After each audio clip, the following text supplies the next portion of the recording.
Good morning and welcome to KidNuz, sponsored today by Bamboo Learning. I'm Tori. Today is Friday, May 29th, 2020. And we begin with a 13-year-old California boy celebrating not one college degree, but 4. And that makes Jack Rico the youngest graduate of Fullerton College in the school's 107-year history. The degrees are all associates, meaning 2-year courses of study in history, human expression, social behavior, and social science. His GPA, 4.0. According to Mom, Jack's smarts were obvious by the time he was 3 when he asked to go to the White House. She agreed, but only if he could name all the presidents. He did, and then threw in the names of all the vice presidents as a bonus. Next up for Jack, a summer full of video games, followed by a full ride to the University of Nevada, Las Vegas, starting in the fall.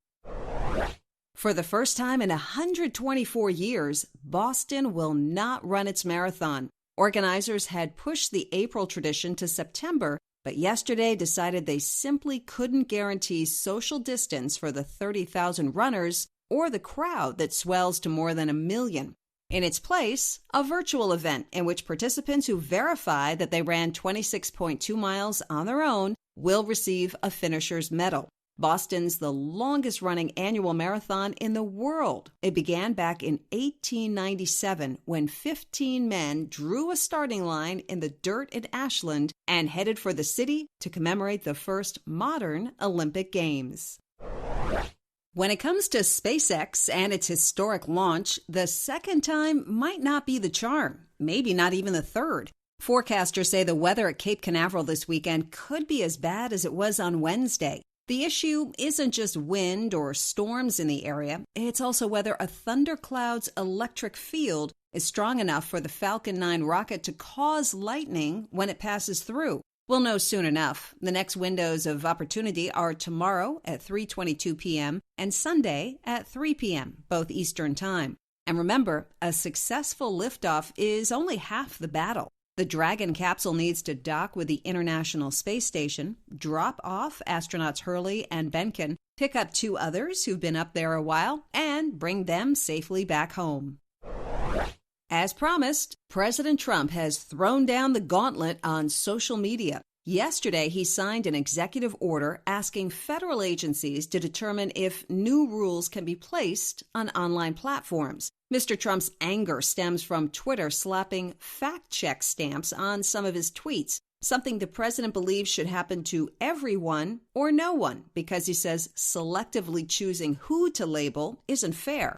And now there's a social media split. Twitter boss Jack Dorsey says he'll continue to check for accuracy, while Facebook CEO Mark Zuckerberg said social sites shouldn't be the ones determining who's telling the truth.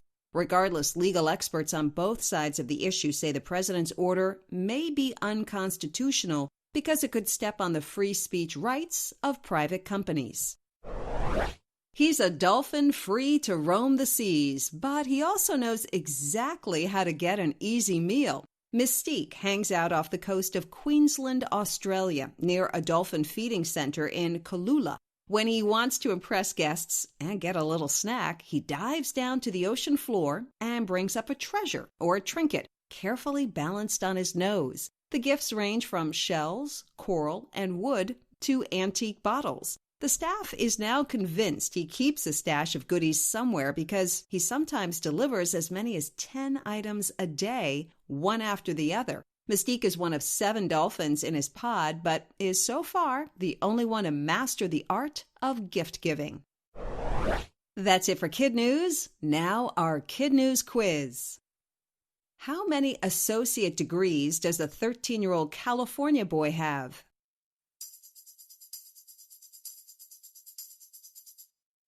4, and he's headed to the University of Nevada in the fall. Which city just canceled its marathon?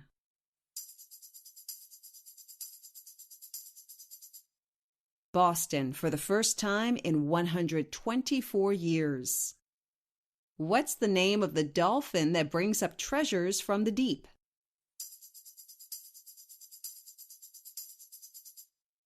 Mystique, in exchange for fish. What will the Dragon capsule need to do after docking at the International Space Station?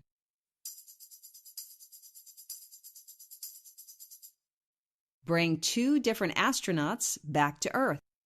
In One for the Road, our SpaceX astronauts may be in the spotlight now, but it was another gravity-defying feat that captured the attention of the world 67 years ago.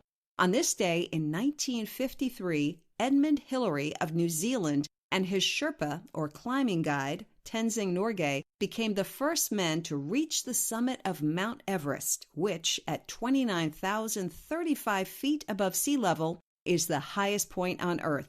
News traveled slower back then. It took 2 days for word to make it to the Queen of England and another whole day for the headline to race around the globe. These days, the information on Hillary and Norgay is as close as your laptop or smart speaker. For more on the amazing climb, just say, "Alexa, open Bamboo Luminaries." Before we go, we want to give a big KidNuz birthday shout out to Max in Carbondale, Colorado, Jaden in Massillon, Ohio, Lillian in Newton, Massachusetts, in Texas, Emma in Brownsville, Vinay in Irving, and Rowan in Austin, in Illinois, Elizabeth in Metamora, and Emily in Washington, Israel in Greenfield, Wisconsin, to Maine for Avery in Yarmouth, and Logan and Avery in Freeport, to Virginia for Estella in Midlothian and Christian in Vienna, Joshua in Menlo Park, California, Georgia in Eugene, Oregon, Graham in Lebanon, Indiana, Miley in Ottawa, Ontario, and Zoe Nanette in Lake Ridge, Connecticut. Thanks for listening. A reminder that you can find us on Alexa by saying, "Alexa, play the KidNuz podcast." And don't forget to take our Week in Review quiz on our website. We'll see you all back here for more KidNuz Monday morning.